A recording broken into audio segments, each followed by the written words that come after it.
আসসালামু আলাইকুম রহমতুল্লাহি ওয়া বারাকাতুহু। কেমন আছেন সকলেই? আশা করছি মহান রবের অশেষ কৃপায় আপনারা সকলেই ভালো আছেন। আজকে সকালে সোশ্যাল মিডিয়াতে দেখতে পেলাম যে এবং অনেকজন আমাকে ভিডিওটা পাঠাচ্ছেন, তার মধ্যে অনেক মানুষ অনেক রকমের মন্তব্য করছেন ভিডিওটাকে কেন্দ্র করে। সেটা হচ্ছে যে ভরতপুরের বিধায়ক হুমায়ুন কবির যে মসজিদ নির্মাণ করবেন বলছিলেন, আমি সে ব্যাপারে কিছু কথা বলেছিলাম। আসলে কেউ যদি পরামর্শটাকে বিরোধিতা মনে করে তাহলে সেটা উনি ওনার দৃষ্টিকোণ থেকে দেখছেন। ঘটনা হচ্ছে, আজকে ভিডিও দেখলাম যে উনি বলছেন যে মুর্শিদাবাদ বেলডাঙ্গাতে কোথাও এলে মানে আমাকে দেখে নেবেন, আমাকে অনেক রকমের হুমকি বা অনেক কটু কথা উনি বলছেন। আলহামদুলিল্লাহ, এতে আমার কোনো দুঃখ নেই। আসলে আমি ব্যক্তিগতভাবে যে হুমায়ুন কবিরের মানে বিরুদ্ধের লোক তা নয়। আমি যে বাবরি মসজিদ নির্মাণ হবে তার বিরোধিতা করছি তা নয়। কারণ আপনি জানেন যে কোনো ধর্মপ্রাণ মুসলিম কখনো মসজিদ বা মাদ্রাসার বিরোধিতা করতে পারে না। আসলে হয়তো আমি একরকম বোঝাতে চেয়েছি আর আপনি একরকম বুঝেছেন, এটা হতে পারে।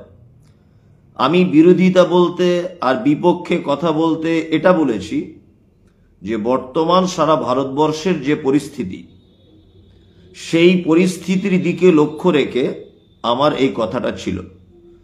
এবং আপনারা দেখতে পাচ্ছেন যে আমরা কিন্তু আবেগে গা ভাসিয়ে দিলে হবে না। আজকে দেখতে পাচ্ছেন যে ওয়াকফ সম্পত্তিগুলো আজকে চলে গেল আমাদের কাছ থেকে। রাজ্য সরকার এর দায়িত্ব নিয়েছিলেন যে আমরা ওয়াকফ বিল পশ্চিমবাংলাতে অন্ততপক্ষে আমরা প্রযোজ্য হিসাবে মানব না, বা ওয়াকফ বিলের যে দাবি সেটা পশ্চিমবাংলাতে হতে দেব না। কিন্তু শেষ পর্যন্ত তিনিও হাল ছেড়ে দিলেন। তার মানে বুঝতে পারা যাচ্ছে যে বর্তমানে আমাদের পক্ষে কেউ নেই। আমি হুমায়ুন কবির সাহেবকে আমার লাইভ ভিডিওর মাধ্যমে বলবো যে আপনি আমাকে অযথা ভুল বুঝছেন। আমি আপনাকে একটা পরামর্শ দিয়েছিলাম, আমার পরামর্শটা আপনি নিতেও পারেন নাও পারেন, সমস্যা কি আছে? আপনি যেমন সোশ্যাল মিডিয়াতে অনেক রকমের মন্তব্য করছেন, তাতে করে এক শ্রেণীর মানুষ ভাবছে, এক শ্রেণীর উগ্রপন্থী হিন্দুত্ববাদীরা ভাবছে যে ইসলাম ধর্মের এই মুহূর্তে মূল যিনি তিনি হচ্ছেন হুমায়ুন কবির। আসলে তো এটা নয়। তা ঘটনা হচ্ছে যে আমি মসজিদের বিরুদ্ধে বলিনি, আর আমি হুমায়ুন কবির সাহেবেরও বিরুদ্ধে বলিনি।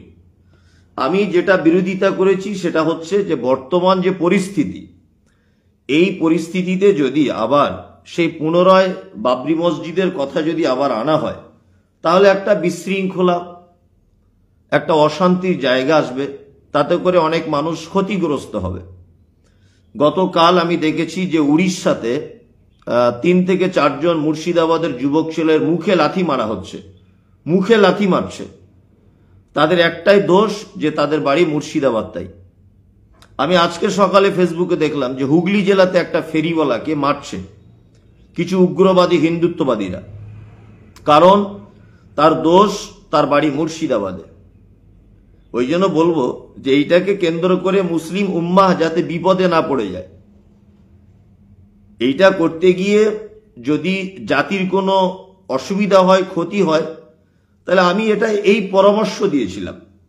তাছাড়া যে আমি বাবরি মসজিদের বিরোধিতা করছি তা নয়। বাবরি মসজিদের বিরোধিতা করতে যাব কেন? আর সব থেকে বড় কথা হচ্ছে এই যে আপনার মা যদি মারা যায়, আপনার মায়ের দেখতে ভালো ছিল না, আপনার মা মারা যাবার পর পৃথিবীর সব থেকে সুন্দরী মহিলাকেও যদি আপনার সামনে এনে দেওয়া হয়, তার মুখের যে স্বাদ আর আপনার মায়ের মুখের যে স্বাদ, তার মুখে জীবনে কোনোদিন আপনার মায়ের মুখের স্বাদ পাবেন না। মাই পরবর্তীতে আপনার আব্বা যেটা বিয়ে করেছে ওর মুখে কখনো আপনার অরিজিনাল মায়ের স্বাদ আপনি পাবেন না। তো আমাদের বাবরি মসজিদ যেটা ছিল সেটা আমাদের অরিজিনাল স্বাদের মসজিদ ছিল। রাজনৈতিক কারণে ক্ষমতা দেখিয়ে মসজিদটাকে আমাদের কাছ থেকে ছিনিয়ে নেওয়া হয়েছে। তার যে ব্যথা, তার যে ক্ষত, আজও আমরা মুসলিমরা বুকে নিয়ে সেটা ঘুরি, মৃত্যু পর্যন্ত আমরা বুকে নিয়ে ঘুরব।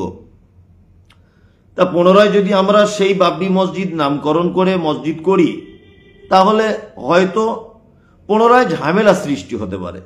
আমরা কিন্তু এই দৃষ্টিকোণ থেকে আমি কথাগুলো বলেছি। আমি মসজিদের বিরোধিতা করিনি। যারা আমাকে নিয়ে বিভিন্ন ভিডিও পোস্ট করছেন, আমি কিন্তু মসজিদের বিরুদ্ধের লোক নয়। আমি পরিস্থিতির বিরোধিতা করেছি, সময়ের বিরোধিতা করেছি, যে এই সময় এগুলো না করলে মনে হয় ভালো হবে। আরেকটি কথা হচ্ছে এই যে হুমায়ুন কবির সাহেব, আপনার রাজনৈতিক ক্ষমতা রয়েছে, আপনার দলীয় ক্ষমতা রয়েছে, আপনার মানে জনবলের ক্ষমতা রয়েছে, তার সাথে আপনার জনপ্রিয়তাও যথেষ্ট রয়েছে। আমি আপনাকে সোশ্যাল মিডিয়ার মাধ্যমে পরামর্শ দিয়েছিলাম। আমি কিন্তু আপনাকে ব্যক্তিগতভাবে আক্রমণ করিনি, কারণ ব্যক্তিগতভাবে আপনাকে আমি চিনিও না, আপনাকে আমি জানিও না। ওই জন্য আপনার বিরোধিতা করার মতো চিন্তা ভাবনা নিয়ে আমি কিন্তু কথাগুলো বলিনি।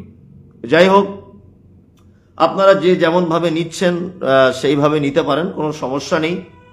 তবে আমার একটি মাত্র কথা, সেটা হচ্ছে এই যে আপনি মসজিদের নামটা হুমায়ুন মসজিদ দিতে পারতেন, কোনো সমস্যা ছিল না।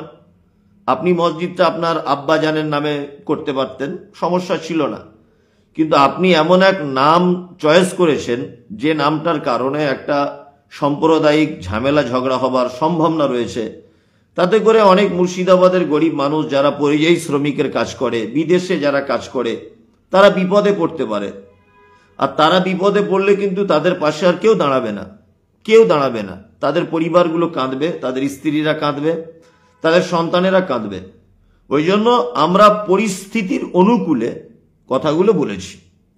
আর তারপরেও আর একটা কথা হচ্ছে যে সব পাখিতেই মাছ খায়, মাছরাঙার দোষ হয়। সব পাখিতে মাছ খায়, কিন্তু দোষ কার? মাছরাঙার।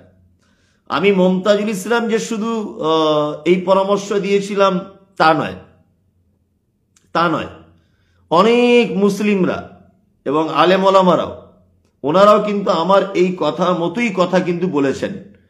কিন্তু তাদের ব্যাপারে হুমায়ুন কবির সাহেব কিছু বলেননি। কিন্তু জানি না যে তিনি আমার ব্যাপারে কেন এরকম ভাবে বলছেন। আসলে আমরা তো ছোট মানুষ, আপনারা বড় মানুষ। আমাদের মতো ছোট মানুষদের ব্যাপারে যদি আপনারা এই চিন্তা ভাবনা রাখেন যে মুর্শিদাবাদে এলে দেখে নেব, তা আমি সত্যি বলছি, আপনার ভয়ে মুর্শিদাবাদ আর মনে হয় ঢুকতে পারবো না। কারণ আমার তো কোনো পার্টিরও ক্ষমতা নেই, জনগণেরও ক্ষমতা নেই, কিচ্ছু নেই। আমি একেবারে শূন্য। ওই জন্য বলবো যে আপনি কথাটা খারাপ মাইন্ডে নেবেন না। আমি আপনাকে পরামর্শ দিয়েছি যে একটা হসপিটাল করলে মনে হয় ভালো হতো। এখন প্রশ্ন জাগতে পারে যে হসপিটাল তাহলে সরকারকে বলুন। দেখুন, আমরা তো সরকারের কাছে কথা পৌঁছাতে পারবো না। তা আপনি তো রাজ্য সরকারের একজন এমএলএ, তো হসপিটালের দাবিটা আপনি প্রথমে তুলুন, আপনার সঙ্গে আমরা আসি। মুর্শিদাবাদে ইউনিভার্সিটির কথা আপনি প্রথমে তুলুন, কারণ আপনার কথাটা মমতা ব্যানার্জি সরকারের কান পর্যন্ত পৌঁছানোর সুযোগ আছে আপনার। কিন্তু আমরা তো পাবলিক, আমরা তো পাবলিক, আমাদের কথা রাজ্য সরকারের কান পর্যন্ত পৌঁছানোর সুযোগ নেই। আপনি প্রথমে আন্দোলন শুরু করুন, অবশ্যই আমরা আপনার সঙ্গে আছি। আপনি মুর্শিদাবাদের উন্নয়নমূলক কোনো কাজ নিয়ে আপনি প্রতিবাদ করুন, অবশ্যই আপনার সঙ্গে আমরা আছি। এখনো যে আপনার বিরোধিতা করছি তা নয়। আপনি অযথা মানে হয়তো ভুল বুঝছেন আমাকে যে বিরোধিতা করছে। আমি বিরোধিতা করিনি। আমি পরিস্থিতির বিরোধিতা করেছি, সময়ের বিরোধিতা করেছি। যে এই সময়ে, এই পরিস্থিতিতে যখন সারা বাংলা, সারা ভারতবর্ষ এসআইআর নিয়ে ব্যস্ত, মুসলিমরা এই দেশের নাগরিক কিনা সেইটারই প্রমাণ করতে যখন সারা ভারতবর্ষ, সারা বাংলা জুড়ে ব্যস্ত, আজকে ওয়াকফ সম্পত্তি চলে গেল আমাদের কাছ থেকে, এই নিয়ে যখন সমস্ত বুদ্ধিজীবী মঞ্চ ব্যস্ত, আর এই সময়তে যদি আমরা একটা সামান্য মসজিদ করাকে কেন্দ্র করে আবার যদি নিজেদের ভিতরে কলহ সৃষ্টি করি, নিজেদের ভিতরে যদি আবার আমরা মানে মত পার্থক্য সৃষ্টি করি, তাহলে আগামী দিন আমার মনে হয় খুব ভালো হবে বলে মনে হয় না। যাই হোক, কথাটা আমার বলার ছিল, আমি বললাম। আপনারা আমার কথা শেয়ার করে দেন।